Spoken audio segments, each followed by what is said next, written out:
Welcome to Speakernomics, the official podcast of the National Speakers Association. I'm Kenneth Kenny, but friends call me Shark. And like you, I'm a professional speaker and I love listening to Speakernomics. Speakernomics is a professional speaker show that will help you thrive and grow speaking business so you too can change the world, one keynote session, workshop, and speech at a time. And on this episode, we welcome Alaina G. Levine. And what do you mean about Alaina G. Levine? Well, she is a professional speaker, a new CSP, a corporate comedian, science writer, coach, an author of 2 books, an expert in STEM workforce and career development, and a self-described queen of nerds. Alaina, welcome to Speakernomics. How are you today?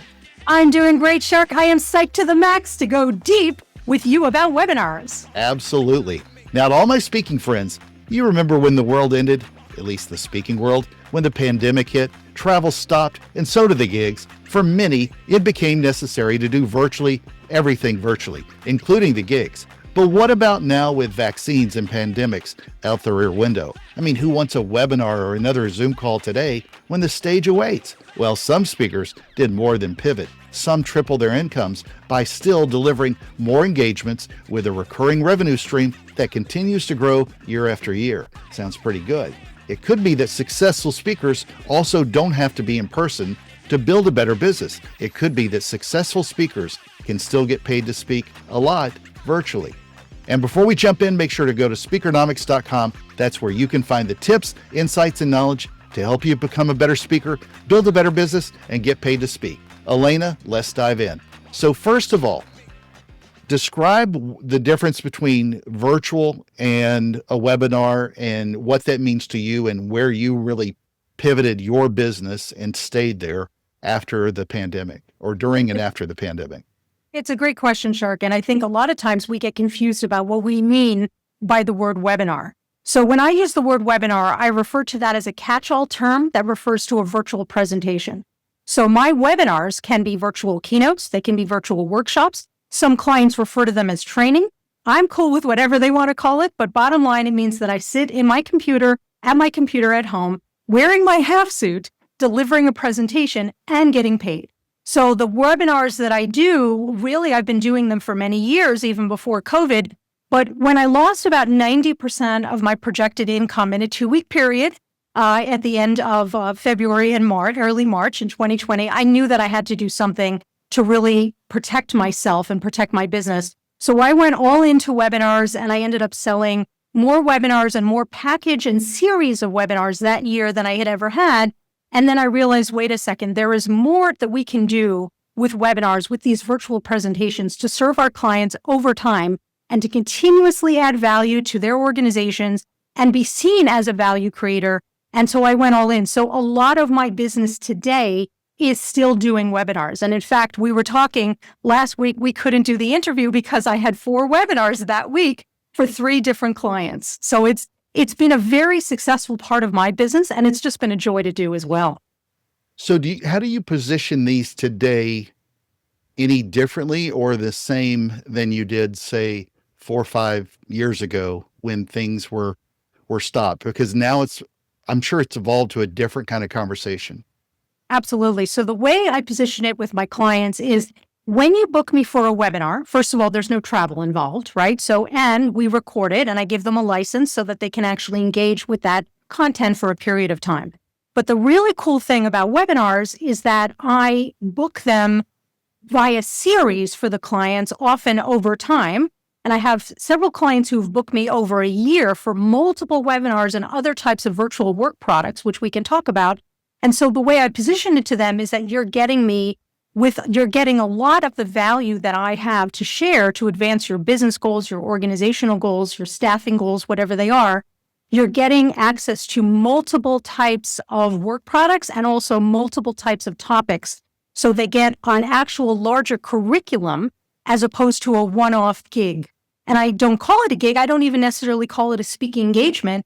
I call it a curriculum for my clients or a series of working content, programs, opportunities for learning and development for their clients, for their constituents, for their students, for their staff, and so forth. So it's really about helping them to see the larger picture of the package of webinars and other virtual products, but then also seeing that there is value in engaging with me on a virtual stage as opposed to an in-person stage. And of course, this can lead to an in-person stage, and as it often does for me. So let's talk then a little bit about fee integrity, because I know that conversation also came up. Has fee integrity changed from your positioning, 4 or 5 years ago when people had to do something to put money in their pockets versus today where it's now a, recurring line of revenue for your business? How do you sort of look at fee integrity for that? Yeah, so it's a great question. And it is something that we have to think about really carefully, but also with generosity, right? So we're in the business of being abundantly generous, right, here in NSA. And so I think about, when I'm thinking about fee integrity, what I'm really thinking about is how can we build a win-win collaboration? How can I serve my client and how can my client serve me, right? Because it has to be mutually beneficial or it won't work for both of us. And it certainly won't work for the fresh thing that we're creating, the novelty that we're providing. So I have specific amounts of money that I have in my mind. Obviously, I ask their budget, and I also engage with them and learn a little bit more about the type of mechanisms that they use and will use for this training, for this webinar, for this keynote, this virtual and presentation. And what I'm trying to do is figure out building a package for them based on their budget, if they can share it, or being able to clarify for myself, how much do I charge for my webinar versus how much do I charge for in-person? And I actually charge 3 different prices, to be honest with you. I charge a webinar fee, I charge a in-person keynote fee plus travel, and then I charge a day rate plus travel. And I'm very open with my clients what those 3 numbers are. And so when they see that the webinar fee is actually lower than what the in-person fee is, sometimes they're cool with that. Like, they're like, oh, great, actually, we can book you for 5 webinars? That's awesome. And so suddenly they're booking me for a higher fee based on what I'm talking about with the webinars, by pricing the webinars individually. But for a lot of my clients, I'm not necessarily giving them, all right, we're going to charge X for this and Y for this and Z for this. For a lot of my clients, I'm giving them a package fee and I'm explaining to them what they're going to get in that package. And so they see it as a long-term investment, but a long-term investment that gives them value. So that creates the mutual beneficial aspect of it. But I also think about, I want to serve my clients. Like, I got into this business because I love it and because I want to serve. And so there are clients where they may want to think about what other types of things they can do with me. And I'm very open to that conversation. I want to see what we can do to make this work for both of us. When you think about speakers, for example, having a few keynotes, let's say 3, how do you go about positioning this for you with topics? Is it 3 topics, or how do you go into multiple topics? Maybe they want you, if you're doing a series of 6 or 7 or whatever webinars for them, obviously that's going to be a broader scope of topics. So how do you think about that from a topic standpoint on what you cover in this package of webinars?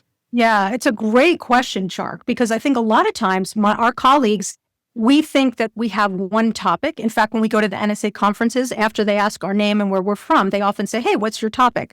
I never ask that question. I typically say, what's your expertise?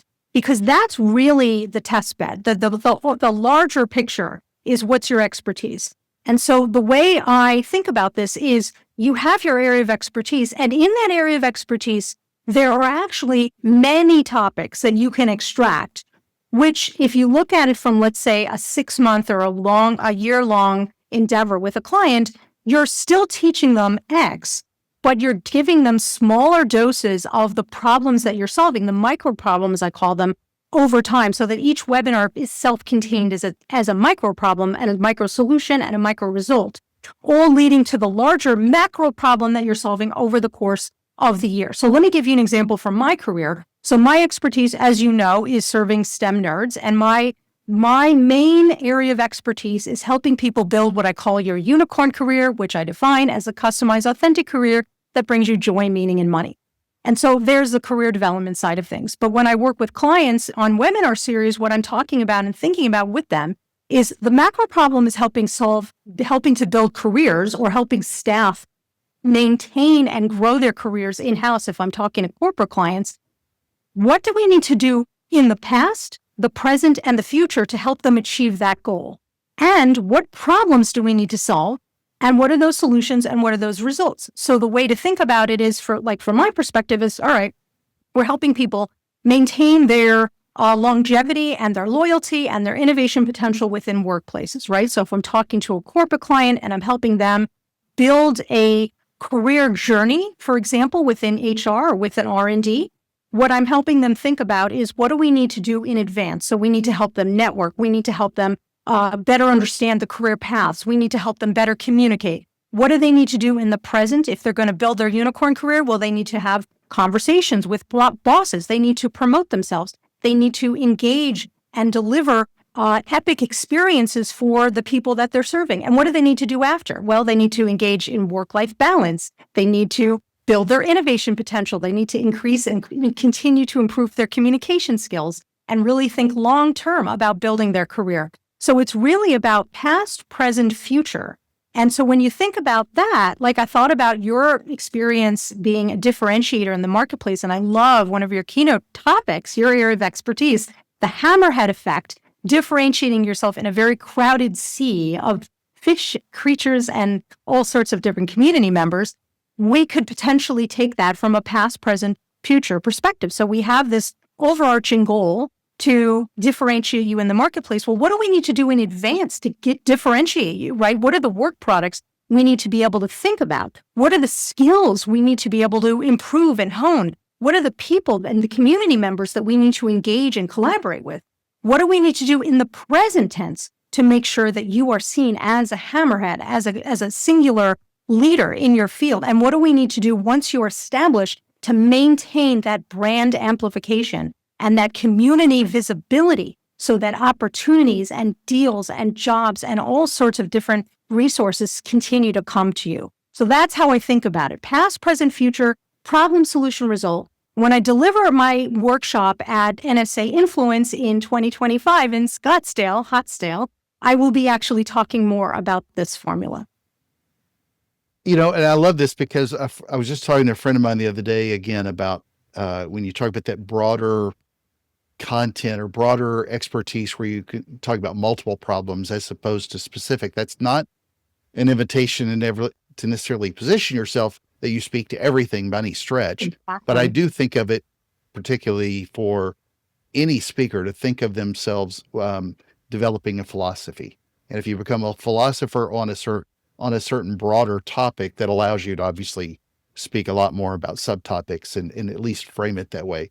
So could you maybe walk us through a simple funnel or strategy that you go through when positioning this for a webinar that turns into multiple opportunities for visibility and income with a client? What's the way that you sort of put yourself in front of, whether it's corporate, university, associations? What's your sort of target audience for this as well? Is it mostly HR? Is it sales leaders? Walk us through a little bit of that. Yeah, it's a good question because my audiences are very different from my audiences or end users are very different from the buyers. So very rarely am I hired by human resources. I am often hired by membership directors of associations or marketing directors of associations. I'm hired by deans. I'm hired by provosts. I'm hired by vice presidents of universities. I'm hired by program officers within foundations, and just high-level leaders within institutions and other types of organizations and agencies. So first and foremost, the understanding the buyer's mindset, right? So to give you an example of how this works, I'll tell you a real-life example. So a couple of years ago, I reconnected with a colleague of mine who I had known 25 years ago, or almost 25 years ago. We reconnected on LinkedIn, and I saw he had engaged with one of my posts, and I said, I sent him a DM, and I said, hey, thank you so much for liking my post. We haven't talked in a while. Why don't we have a chat? I'd love to hear what you're working on, and maybe there's a way I can support this effort.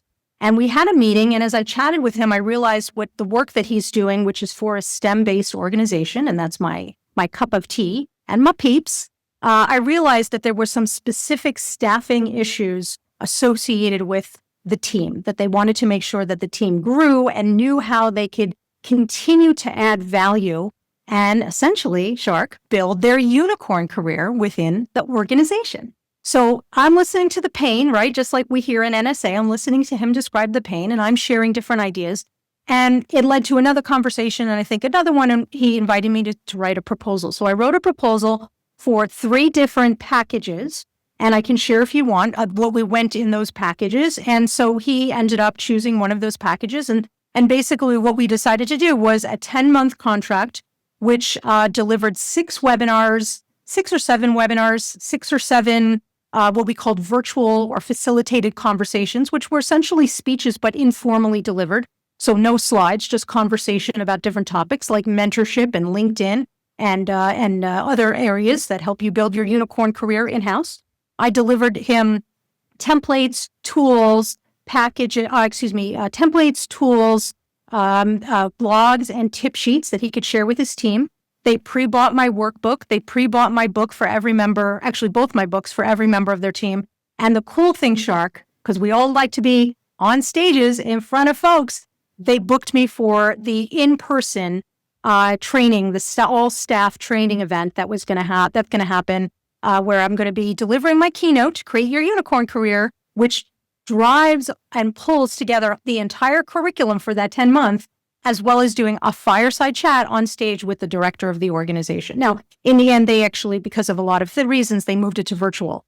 But the idea here is that we were doing a through line over the course of that year, and everything in the package was designed specifically not only to deliver singular value in the form of that work product, but to align with the philosophy, align with the overall thesis or value offer that I had for the entire year, which was how to build your unicorn career and maintain productivity, innovation, and continue to grow here at this organization.